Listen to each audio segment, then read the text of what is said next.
Today I returned to playing Baragon's Amarok's Howl, and I asked the tough questions that I missed in the first playthrough. How is the gameplay mechanic? Why don't we spend more time talking about dog people? And does this red carpet ever end? I actually played the first, 20, 30 minutes, probably less, 10, 15 minutes of this game for a first impression video for the Spooktober Spooktacular event at Rpgmaker. I was a little harsh on the game on it. My initial pass was the intro is a lot of text and reading, so I never really got to the gameplay mechanics. But I'm going to take a little time today to start with those, and then at the end I'll probably come back around to the story at the start, since I had been pretty burned out when I was reading it. Give it a little closer pass this time. So I'm back here. For those who didn't see that stream, which is probably many people. I had gone through a lot of text, and then there was a plot hook, which was me ending up getting attacked and going to the infirmary.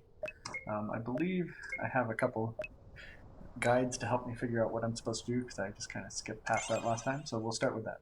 Okay, I can dash. So they'll hear me at normal pace. Monsters 3 tiles, while standing still 2 tiles. Okay.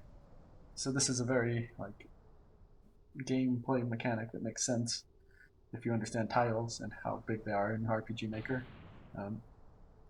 There might be a way of making that a little more visibly noticeable on the map.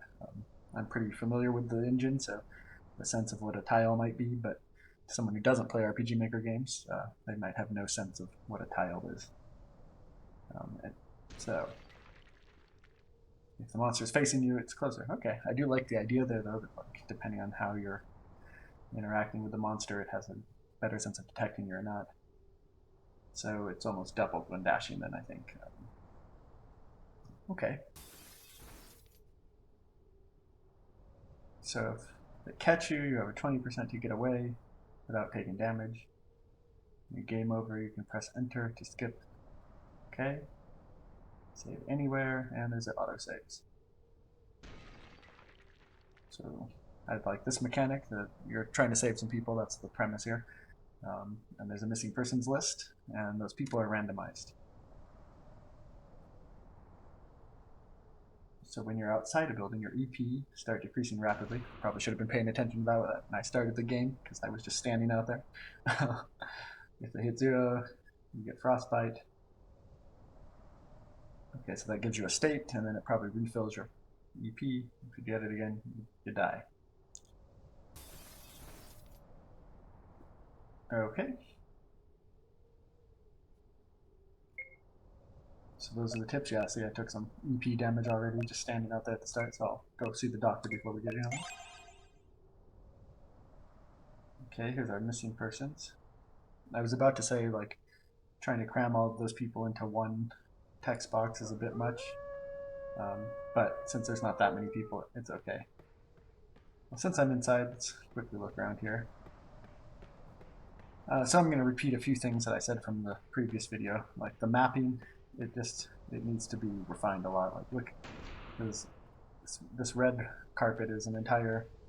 I'm just running in all directions, and there's no real sense of anything around me.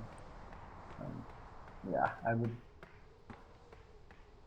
unless there's a reason to have the map this wide. Like if there's something chasing me, maybe I would want to be able to kind of run about.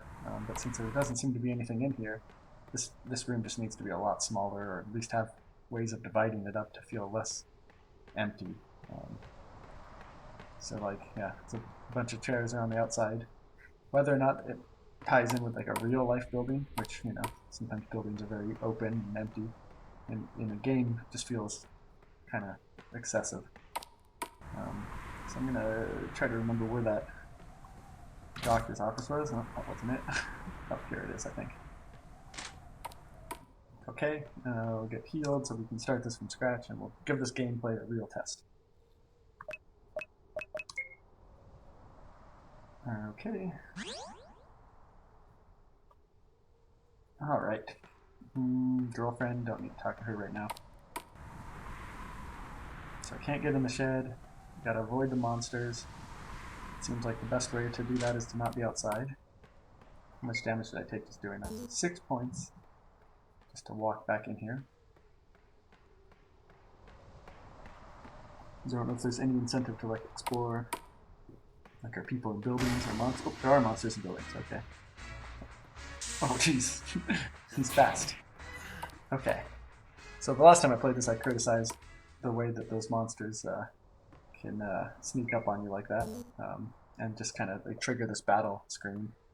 And I said, well, that's confusing. Now that I've read the rules, I see that battle screen gives a little delay before where the monsters can like re-attack you, so that could be helpful. It makes a little more sense this round that I've read the directions. Obviously, usually understanding the gameplay helps in enjoying gameplay. However, that was a lot of tutorial to read. Oh, I'm gonna get it.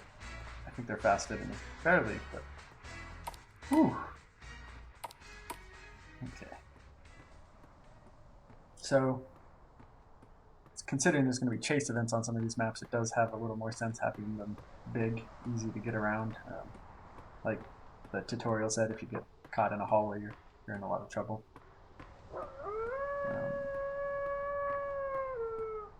On the other hand, it does come at the consequence of just kind of being not that interesting to look at. Okay, so there we found someone. Okay, so at least I don't have to escort anyone. I was about to say that'll be interesting. Although, you know, maybe that'd be something to develop.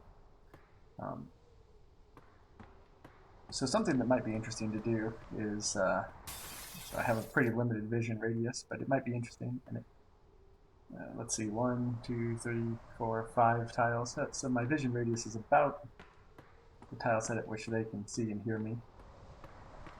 But it still is a little ambiguous, like, you know, it's hard for me to see where they're at. And it's hard to know exactly when they're going to detect me now. Some of that builds the suspense, and I will say that little bit of chase sequence there was pretty fun. Got a little blood pumping. There's a lot of sound effects going on as well during this. They seem kind of random. Uh-oh. Is he going to come in here? Because I'm dead if he does. So this vision's probably about the right length.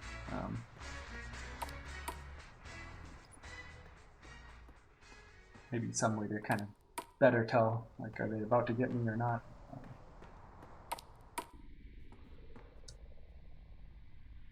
Okay. So I'll make tunnel key. Alright, let's go back outside for a second.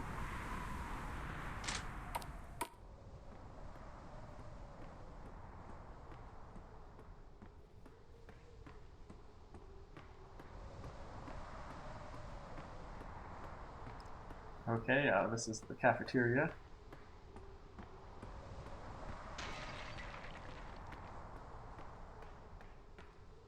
Found someone in it. Doesn't look like there's any monsters around so far. Alistair, I don't know what happened. First the lights went off, the earthquake, and then the growling. Calm down, I'll lead you to safety. Well, I won't really lead you, I'll just send you to safety. Okay, I'm in pretty good health. I heard a barking, that's scary.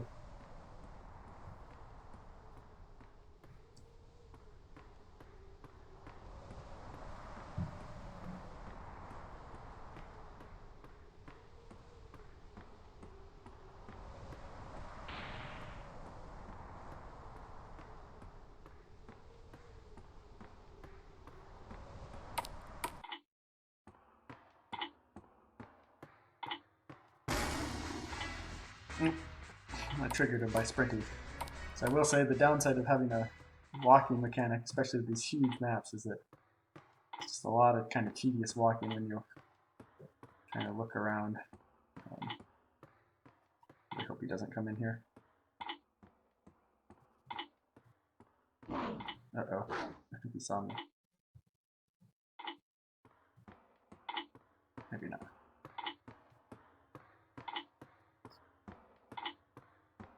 Okay. All right.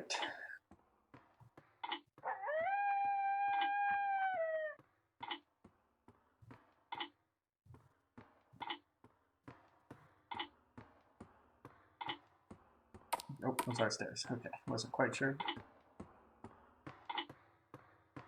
Yeah, I mean, I get these are supposed to kind of feel like real classrooms, but everything is just really big, open.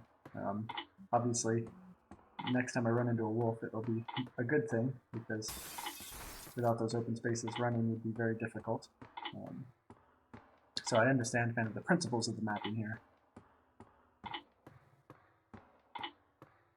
But, oh, they just don't look great.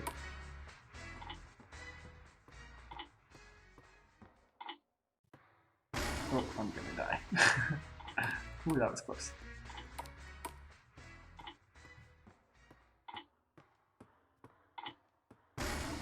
Jeez, I think I even knew that guy spawns there. Can't quite. Oh. That's my fault for hesitating.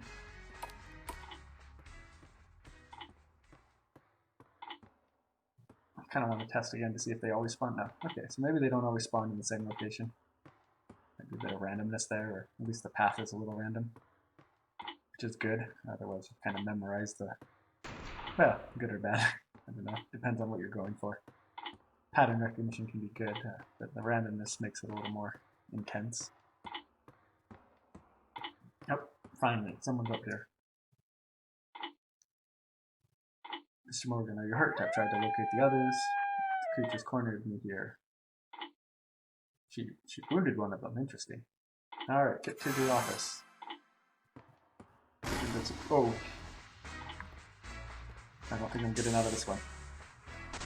No. This is not a good spot. I'm gonna probably die here. Oh, I can't get off this chair. You can't pass through the chair. Yeah, I would probably...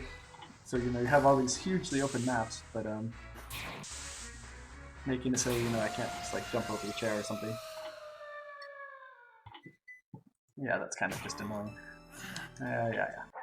Skip over it. Let's see where it auto-saved me. Okay. Ah, jeez. Alright, so we started in the bathroom that time. When I come back, I think I am trying to figure out the gameplay here. Yeah, so it is kind of consistent. Must have some random starting locations or something when you load the map up.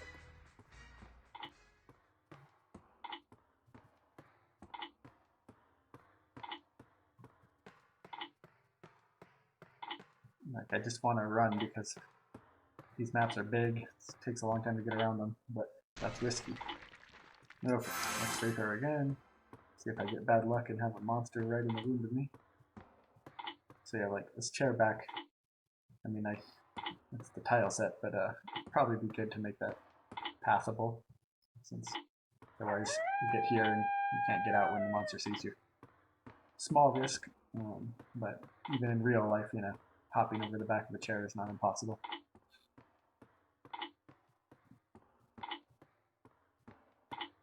So something that might also be worth doing is giving a little bit of like hints, like how many people are on this floor, and I get that kind of gives away. God. Oh jeez, they're fast. Yeah, I'm probably gonna die again. Because I have no idea where there's a stairwell.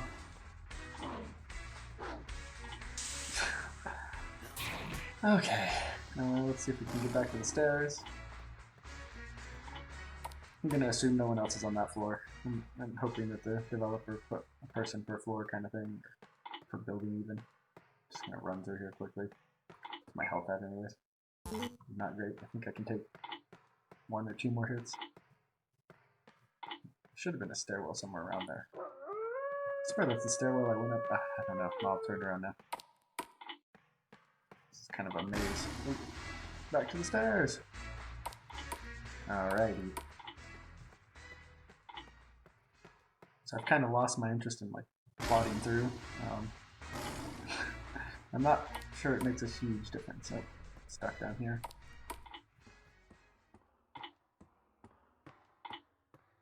Oof. There, I probably would have triggered him. Not sure how walls work, if it makes any difference that I'm like, I don't know if they can see me through the wall.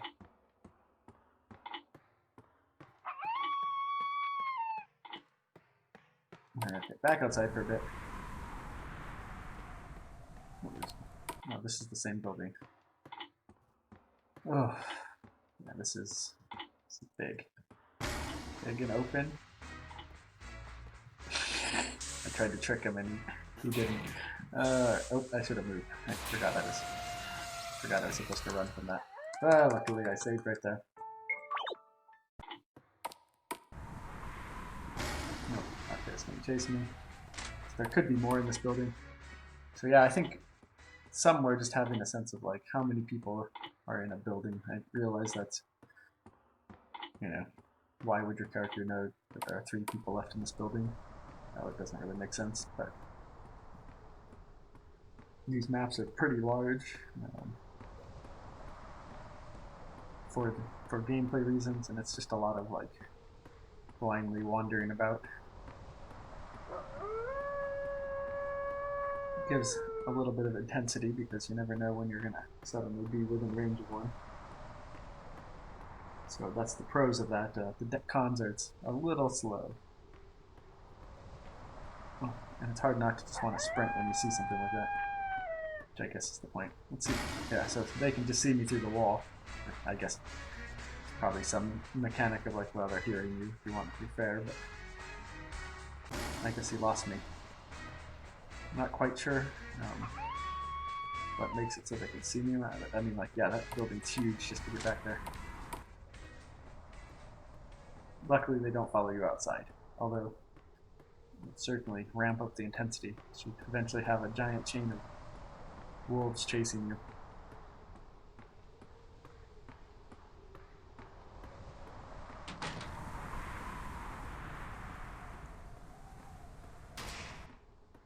Whoa, he's gonna see me.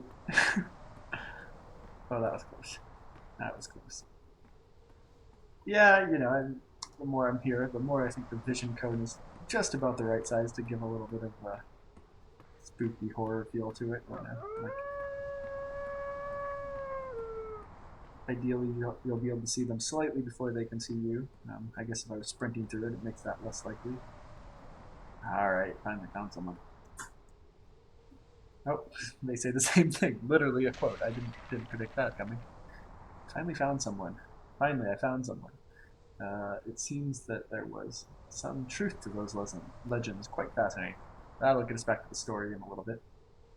Need to get safe before the adlet finds us. Probably should have listened to the legend because I don't remember who the adlet is. The others are holed up in the office, so on. So this is not the time for research. Yeah, I would agree. Of course, I might have agreed even before they started chasing me. Oh, that was me being silly. Oh, that's a death. Don't think I'm getting out of this one. Yeah, probably go back and heal if I'm going to keep exploring. Oh, gotta go save him because I hadn't made it out yet.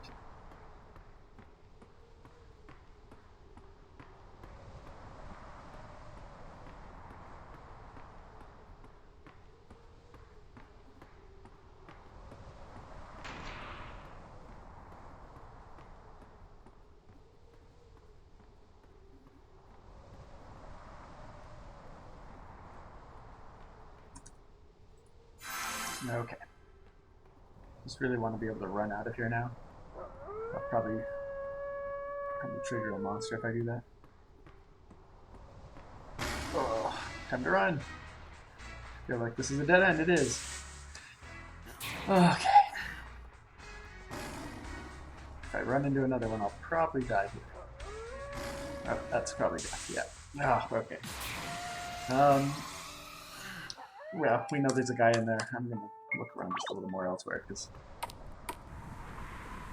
that was a little frustrating. And I would say that's it. Like, this gameplay is kind of fun. Like, I'm kind of enjoying the idea of it, but it's also just a little bit on the frustrating side. I don't know if it's just the vision isn't quite enough, or they find you too easy, or just everything moves a little. It's kind of slow until suddenly you're sprinting in a panic. just got darker, I think. Don't know why.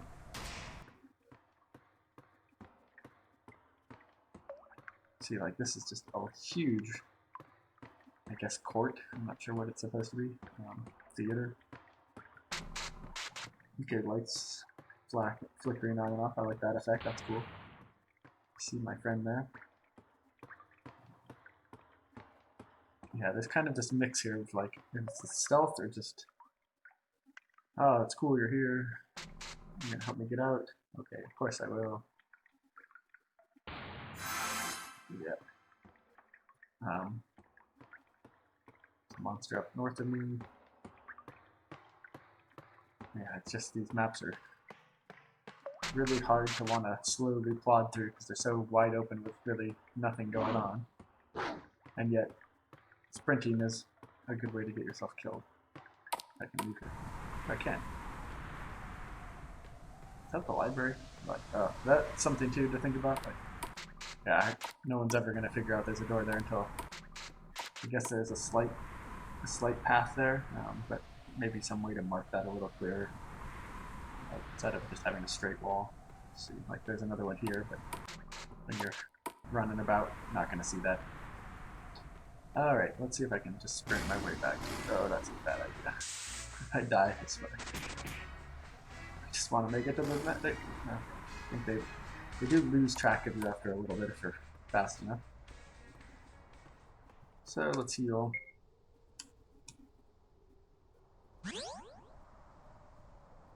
Okay, let's see. How many people do I have left to get? Okay, so I found only 3. Oh, I did find the professor, but I couldn't get him out because I kept dying. Okay, so the 7, I found 3 of 7. Let's see if they say anything now.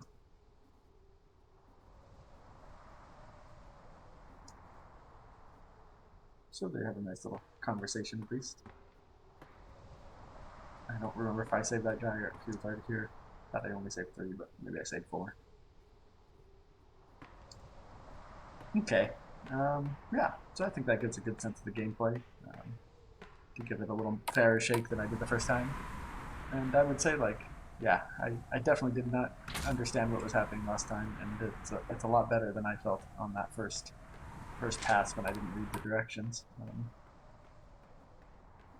It still kind of comes down to, like, the game doesn't, because of these huge open maps, which are essential for the gameplay, in a lot of ways, it's kind of like, you know, just doesn't look great.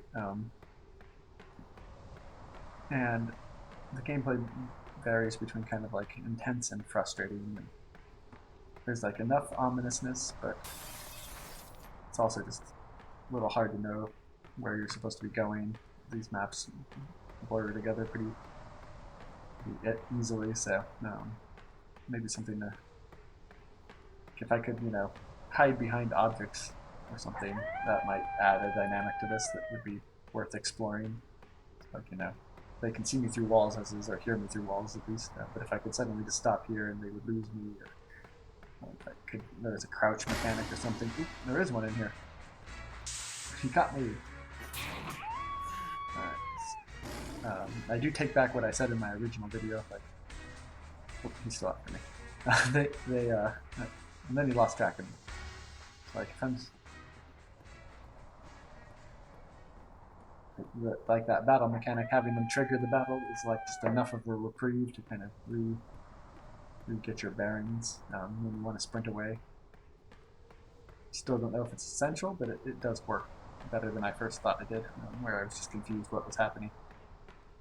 So overall, I definitely think this deserved a second pass.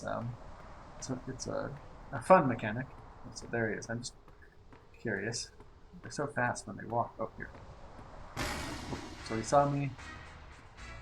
Oh, he can run by the chair. Is he still coming? Yeah.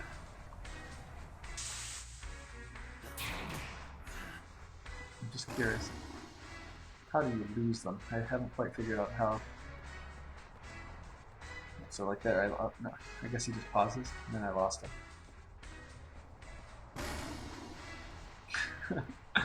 Trolling the wolf. They are faster than you, so you really can't outrun them. Any case, I don't know where he went. There he is. Oh, he might get me this time. What I would like to know is, like, just having a little more ability to hide from them. It's hard to tell where they're going to find you exactly. The 3 tiles is, you can kind of guess that when you're on a map, but not really. Plus, you usually don't see them until they're almost in that range. So, overall, a nice concept, and I do think that mechanic is interesting. Could use a little polish, but what I want to do now is give that reading a first look with fresh eyes. Last time I played this, it was like the 4th or 5th game in a row I had played. So let's watch some of the read through this together. So Alistair Morgan, our hero, says, "Alex, the others are already in the cafeteria. What are you still doing here? You don't want to miss the Christmas celebration, do you?"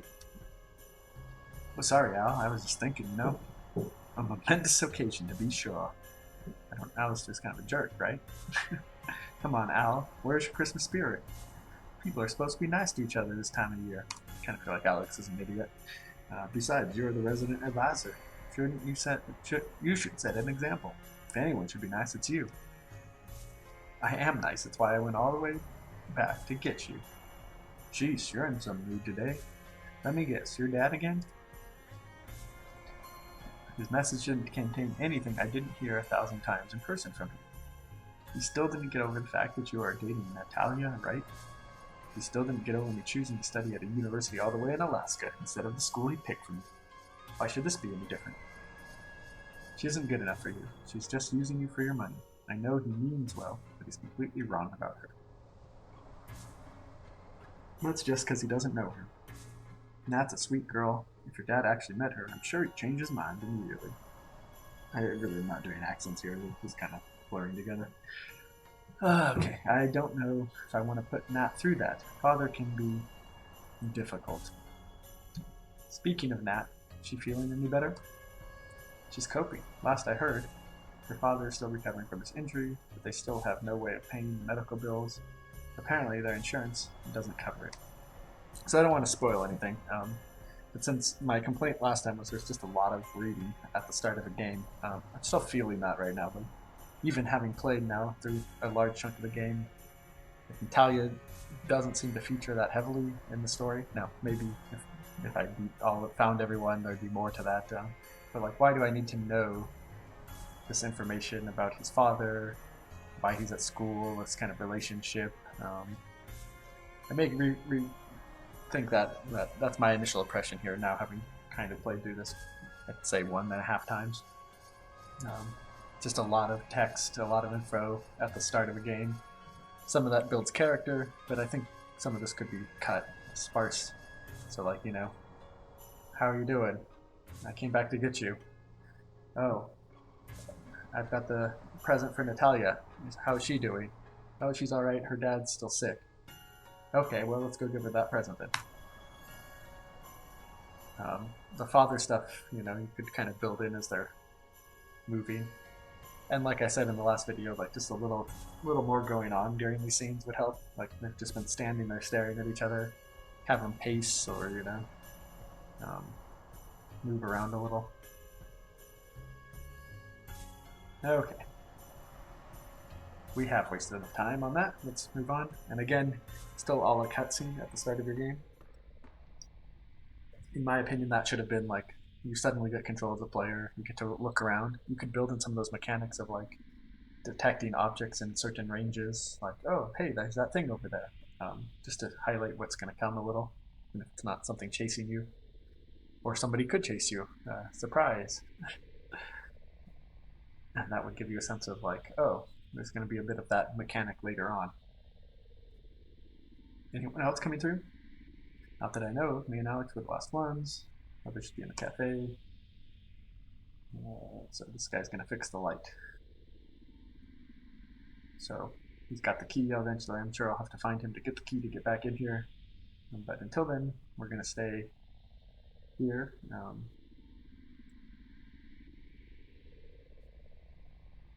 So get up to the celebration. No one around here without his knowledge. That's a nice foreshadowing that, he's the guy you're going to look for the key, I assume, later. I never found him the last time. And they're setting up some of the fear of wolf activity. So here's another point where, like, instead of just having this as a cinematic where I read a lot and the characters eventually just walk through it without any input from the player, I think you could have the player move through this space right now, like, together with your buddy. You could have a party, whatever, not. But you could walk through here because this would also expose you to some of the maps, like what are things you're going to see later on. So you do this a little bit in the next scene with the cafeteria, where you get a chance to look at the cafeteria. I just saw the dorms there. And actually letting the player walk around in the rooms a little while they're fully lit might help later when you're running through them in a panic with wolves chasing after you. A chance to get a sense of the maps. That said, I do still think like the maps just need some more. So back to the story. What the? Keep moving, Mr. Morgan. I need to work in peace. Why did you stop? I think I saw a dog here. See, this is, the dog appearing and disappearing is nice, but Mr. Morgan's not even on the screen right now, and he's talking to him like it's just a little weird. Like, I think this just needs a little more interaction between characters on the screen, movement, not just staring towards the camera. So he's going to look for the dog. Can't have that. I think I saw a dog here. Huh? What did it look like? A black dog. Didn't seem to have any fur. Maybe some on its legs. Not sure. Must be some fancy breed. Where is it now? I only glimpsed it for a moment, then it vanished. Vanished, so it was a shy dog then. Very funny. I told Mr. Parker about it. He said he was going to look for it. So I guess I'm right. Alright, let's go to the party. I agree.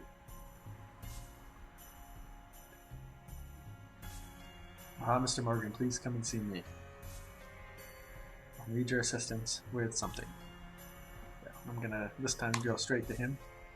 I noticed you signed up for my mythology class. Quite interested in this topic, are you? To be honest, Professor, I mostly did it just because I need the extra credits.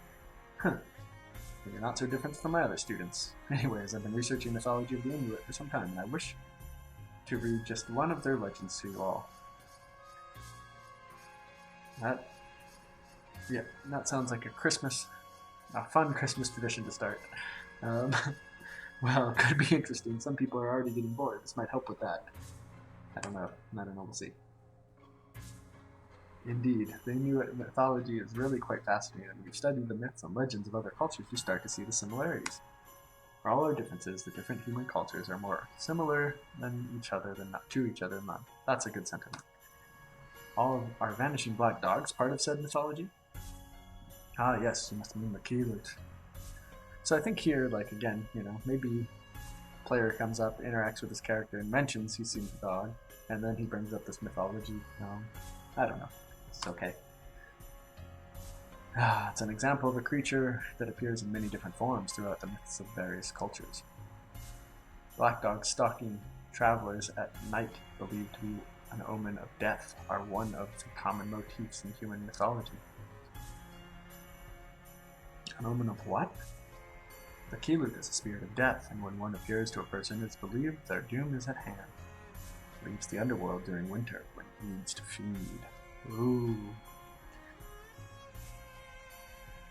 It prowls the snowy waste, stalking travelers at night. Its tracks disappear quickly.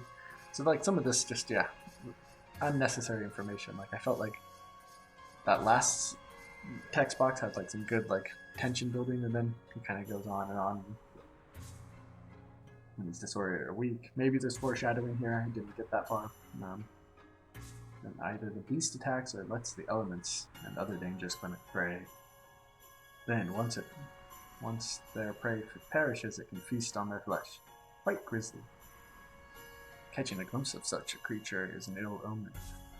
The Keelut is a herald of death, and its mere appearance is said to foretell the dark fate indeed for the observer. Oh, and there he is. So, I was I never mentioned this in the last stream, but you know, the dog appears on the table from time to time during the conversation. See, well, I saw a dog like that earlier, I think. So it's unclear that he's seeing the dog right now. Like, I just saw one on the table behind you, Mr. Gardner, or Professor Gardner, I might say. Fables don't do something foolish. Have you heard of the Amarok? So now we get the introduction to the monsters that are chasing us in the game. No, I clicked on the screen, and now I've lost my control. Oh, there we go. Can't say that I have. Amarok is a giant mythical wolf that hunts alone. So now we have another kind of canine that's going to chase us. Said to devouring a hunter foolish enough to venture on a hunt alone at night. Now, can you think of a reason as to why someone shouldn't hunt at night? And presumably because if they do, they'll be devoured by Amarok? Quite the answer. Amarok is the subject of many legends. In one, the great wolf helps a weak young boy become strong enough to wrestle down 3 bears all by himself. Dare I ask how? Amarok hits him with his tail so hard that a number of bones fall out of his body. Bad bones that have stunted his growth and prevented him from reaching his potential. And one day the boy returns and wrestles and beats the 3 bears. If only it were that easy. Maybe that's foreshadowing too. I'll get beat up enough and then suddenly I'll be able to fight back. Amarok also prevents overpopulation. This is the legend you want to tell us about Amarok. Do you think I'd talk about that now if that were the case? I had a different one in mind. So again, like, there's just a lot of information here. And from playing, like, you know, how much does it actually matter to the gameplay? Like, if you're going to have all this info, especially as a text dump, like, you know, it just is a lot to read and try to figure out, like, well, what do I need to know from this? It's a little much. Now, as I said in other points of this, I'm not a big fan of the info dump start to games. This also, like, I mean, yeah, it's a lot. So I'm going to get everyone together. So it gives me a break to play again, but from my last playthrough, there's really nothing to do, just to talk to people. Like, I can't go outside, I can run around and kind of get a sense of the cafeteria, but there's nothing to do, so no real reason to do any of that. So we'll continue. So we get everyone together. Now that we're all gathered, I wish to tell you a story. So this is where, in my last playthrough, I got to about this point and said, okay, I can't read anymore. And I just started skipping. So this is the story of Adlet and how Sedna came to rule over the seas, its creatures, as well as the underworld itself. Once upon a time, Sedna was a young woman who lived with her father. Her beauty was beyond compare and attracted many suitors from far and wide, mighty hunters who each brought her gifts and wished for her to become their wife. No matter how mighty a hunter, how fine the furs or delicious the food they brought, Sedna turned down each of them. Why do you keep refusing to take a husband? Asked Sedna's father to his daughter. Many a great hunter came here. Each would make a fine husband for you, yet still you keep sending them away without giving them more than a quick glance. Why is that so? Sedna answered quickly, It's simple, father. None of those men are good enough for me. I won't marry any of them, not now, not ever. I'd rather marry a dog. Father gets angry. Is that so? Well, then you shall have your wish. If no man is good enough for you, a dog shall have to do. No amount of pleading or crying helped Sedna. Her father's mind was set, and so the beautiful Sedna, who turned away every suitor, was married at last to a dog. Okay? And then her and her dog husband were banished from the village to a remote island off the coast. There, Sedna and her dog husband settled and had 10 children together. 5 were puppies, similar to Sedna's dog husband, and 5 were strange crossbreeds of human and dog with an insatiable, ravenous appetite for flesh. So this reminds me, in the last video, when I first was talking about the dog people, I had said, I've got a story about dog people. And since we're in the mode of storytelling at this point, I just wanted to mention, my name is Caleb, comes from the Hebrew language, and it's Caleb in Hebrew.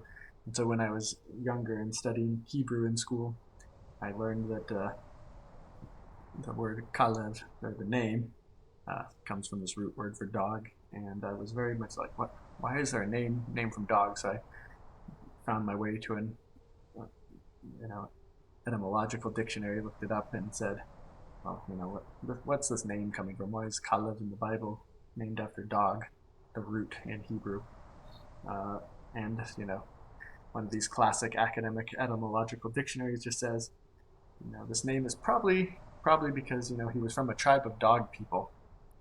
And I was very confused, and asked my Arabic or my Hebrew professor, later Arabic brothers, what's going on there, and never really got an answer. And later in graduate school, I was talking to a professor in my program who studied myths of dog peoples. He did his original work on the myth of dog people, and I said, my name actually has this root in dog people. He said, oh yeah, dog people myths are everywhere. So when I was playing this game, that kind of came to mind, the idea of the dog people, which apparently is a very common myth throughout a lot of world societies historically. So here we have it in the Inuit, born because a woman wouldn't marry a suitor, which sounds like a cautionary tale to women in a very patriarchal sense. But she's happy, apparently, with her dog and their children. Oh, never mind. It was a miserable one. Yes, again, the cautionary tale of patriarchy. If you don't marry a man, you're going to marry a dog, apparently, is the moral of the story so far.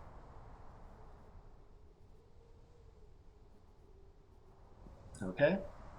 So yeah, even her husband, he was lousy at doing anything useful, couldn't provide food, and Sedna eventually came to an agreement with her father. Sedna's dog husband would take bags from the island to the village, would fill it with meat to feed the children. Her father got sick of this deal, though.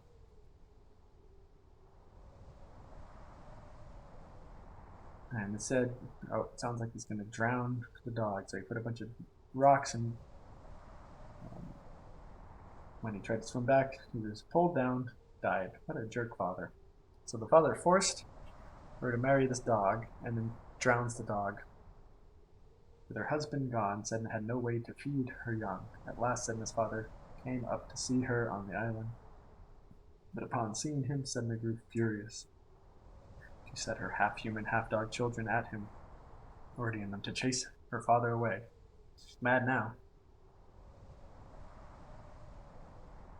So Sedna gets revenge by sending her dog people after him. Still, they made it on shore, and from there they moved further inland. Their ravenous hunger took hold of them, and soon enough they started to hunt humans, feasting on their flesh. Spawned more of their kind, and they were known as the Adlet. These are the things, I guess, chasing me later. Maybe it's the Amarok, it's unclear. Sedna was alone and could not feed her remaining children. Thus she made a small raft and made children to the ocean, and eventually became the ancestors of pale-skinned men. Then there was no option. She returned to her father's village and loved him again. Okay.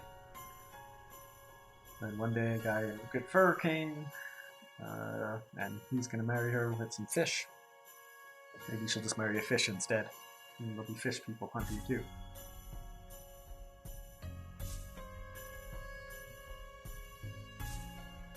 Oh, didn't even give her the chance. That day when Sedna and her father were eating together, Sedna's father added a few drops of sleeping elixir. So he drugged her. That's a good father there. Afterwards, Sedna's father gave his sleeping daughter to the mysterious hunter in exchange for the fish. Okay, yeah, so that's classic mythology right there. Great stories of fathers prostituting out their daughters, or, oof, disturbing. Many miles away from her father's village, Sedna would eventually wake to find herself carried by this mysterious hunter. Furious that her father gave her away without her knowledge, she demanded to return back. Beautiful Sedna, why won't you come with me? Asked the hunter. I'm a great hunter, I'll take care of you. The finest birds, most delicious food. And nope, she was turned. She wants the good stuff. Capitalism. Thus she agreed to go with him and become his bride. But he wasn't actually a man, he was a bird spirit. Oh, not a fish spirit. He was a bird spirit, dressed in fine furs to attract Sedna and her father. Once they arrived on shore to the island, he had a nest. He revealed the form. He carried her off. I'm not really sure what the moral is anymore. But I guess Sedna's been the dog queen, and now she's the bird queen. More lies. Despite the furs he wore to trick her, the bird was a poor hunter. And the only thing he ever brought home were fish. Hey, could be worse. Sedna was forced to live as a bird. She cried every moment. I guess this is still just more punishment for Sedna. And, you know, if she had just married a human at the start, this would have never happened. That's the moral. Kids. Eventually, Sedna's father started to miss his daughter and decided to visit the island where the mysterious hunter lived so he could see how his daughter lived with her new husband and sailed. He went to his there, yeah, okay. Some of this could be a little less wordy still. It's a lot of repetition.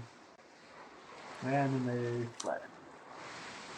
Sedna's husband, or they were gonna flee. Sedna's husband was on with them. Because you know what? The early bird gets the Sedna. He flew after them. Hundreds of other birds filled the skies. If you won't be my wife, then you shall pay with your life. Oh, it's a rhyme, it does rhyme. It took me a second to realize that. Screamed the bird with hundreds of other birds. And they created a great wind that caused the water to go crazy. They were worried about drowning. Well, that would be payback. Desperate to save his own life, Sedna's father threw his daughter overboard into the cold sea below. You know, actually, the more I read of this story, the less I feel like it's a critique of Sedna than her father, who just seems awful. But she didn't sink. She held on to the kayak and tried to get back. So again, like kind of repetition is that he tried, he became even more, so then he took out his axe. And he cut off her fingers. Ooh, he's a brutal guy. I feel like that all could have been like one text box, and then, you know, pulled out the axe, next text box, he cut off her fingers. She still held on. And then she sank into the sea. Okay. As soon as the bird saw Sedna sink below, they stopped flapping their wings, and they let her go. Okay, again, really unclear the moral here. As a note on the kind of narrative here, like, I do like that there are pictures changing. There just still needs to be more going on. Like, it's nice that at least it's not just the same screen the whole time, but it's a lot of reading on a few different screens.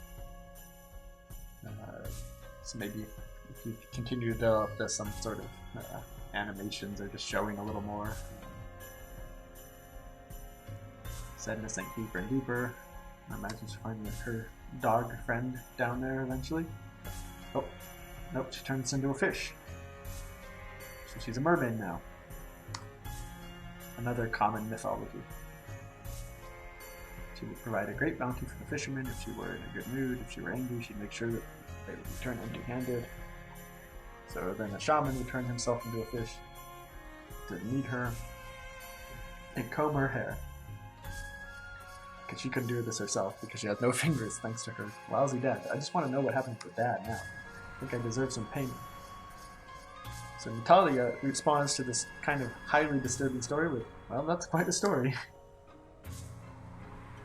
And there's many versions. Okay, here we go. Something a little more sane. Yeah, I agree. So my ancestors were dogs? In your case, I wouldn't be surprised. Nice humor responding there.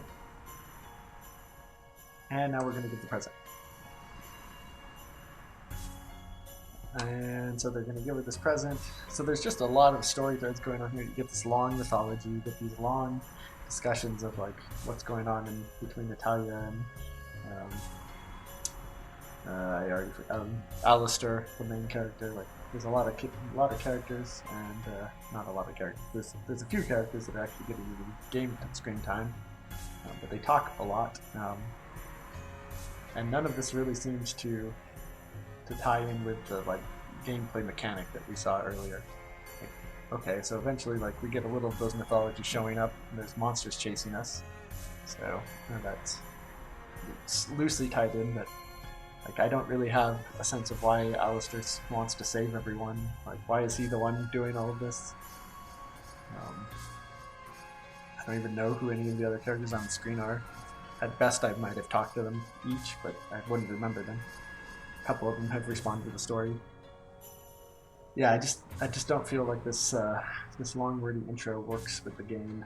I think I would get to the gameplay sooner, maybe try to build some of the myth in if it actually means something. And if it doesn't actually fit into the gameplay, like, I don't know why there's all this information. So, like, why do I need Natalia? Why do I need to know about this relationship between Alistair and his father? Is that going to show up? I guess he's a bad father, but he's not cutting off his hands, as far as I can tell. Like, he's let him go to school in Alaska.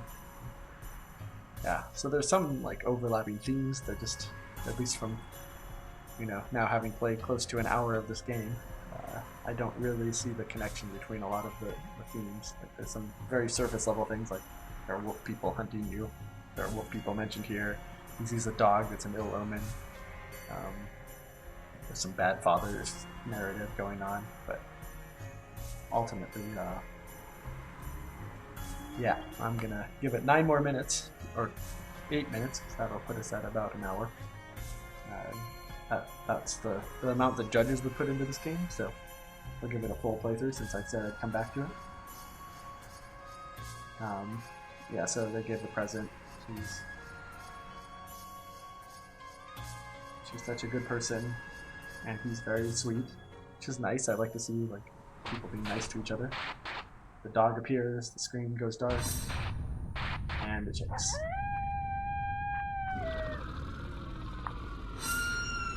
And then these guys show up, and that brings us back to where I picked up the game, waking up in the hospital. Well, a little after that, even.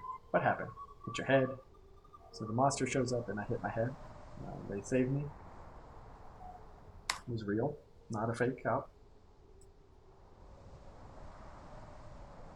This is also a very like calm response to discovering there are wolf monsters running around the campus. Indeed, I regret to inform you, Mr. Morgan, that right now some vicious creatures infest the university, and so far we've had no luck contacting anyone for rescue. Dr. Carter, she's a pro. We haven't left. Are you injured, Nat? Oh, I am just a little scratch. Maybe she's going to turn into a wolf monster. That would be a plot twist if I ever played this for that far. Yes, we'll go, Nat. Okay, hopefully that will change. Is it Snoke? It's not Snoke on it. Okay, go, let's go back. You could freeze to death in this blizzard. The monsters everywhere. You gotta move slowly, so they do give you these hints here without having to read the directions that I have in my hand.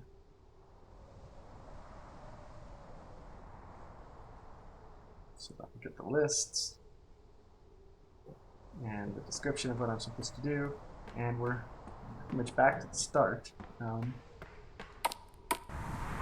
as you saw, like, you know, I already did a lot of the gameplay. I rescued some people, but how that connects to the actual long story introduction we've been given, it's unclear. I suppose there's a little bit of like connection. So one of the first suggestions I just think would be stronger is, you know, there's 2 relationships that have been really established in this game, and that's between this main character Alistair and his friend, I think Alex. Like, they had a little bit of like given back and forth, fraternizing at the start of the game, and then the second relationship really developed is between the well, you know, his girlfriend Natalia and him. So I think having Natalia actually being one of the people he's looking for would give him a little more motivation, maybe the player too, because these are characters at least we've heard a lot about. I think having the Professor Garner is a character that's out there, you know, that I found earlier and died multiple times trying to save. Those are good things to have, because saving random people is fine, but if you have no real connection to them as characters, it's hard to understand the motivations of what's going on. Um, so I think I'm gonna call it at this point. I've got a good sense of this game. See that there's a pretty strong shift between that the initial gameplay setup, which is this long story, and then there's the gameplay mechanic of running from monsters or walking slowly and then sprinting. I commented on that at the start, so I won't say anything more about that. That gate disappeared there. I don't think that's intentional, but it's kind of weird. Actually, let's just do a little test here.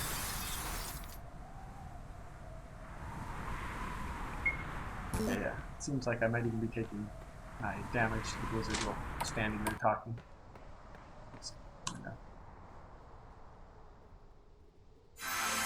So yeah, that's the game, and that's Amarok's Howl by Baragon. I definitely have a better vibe with it. But just the gameplay was actually like at least moderately enjoyable, despite a few flaws and a little bit of inconsistency in how to kind of whether you're sneaking or running and getting stuck and not knowing where you're going. That was well, it was decent. I think that was the strength of the game. The mythology itself is interesting, but it just from the amount I've seen of it so far, still really doesn't tie in. It's just a lot to read at the start of a game when you're still trying to get invested and especially for something that the game jam is usually kind of shorter games. Not to say you can't have a longer game, but maybe this goes on for a lot longer than I've played it, and I just never really got to any of the connections between that intro story and the gameplay loop.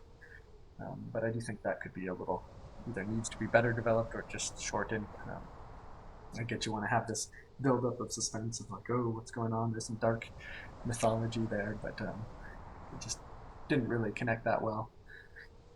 And yeah, if this looked interesting to you, I definitely say I'd go check it out. Like the gameplay was a nice challenge and has some interest.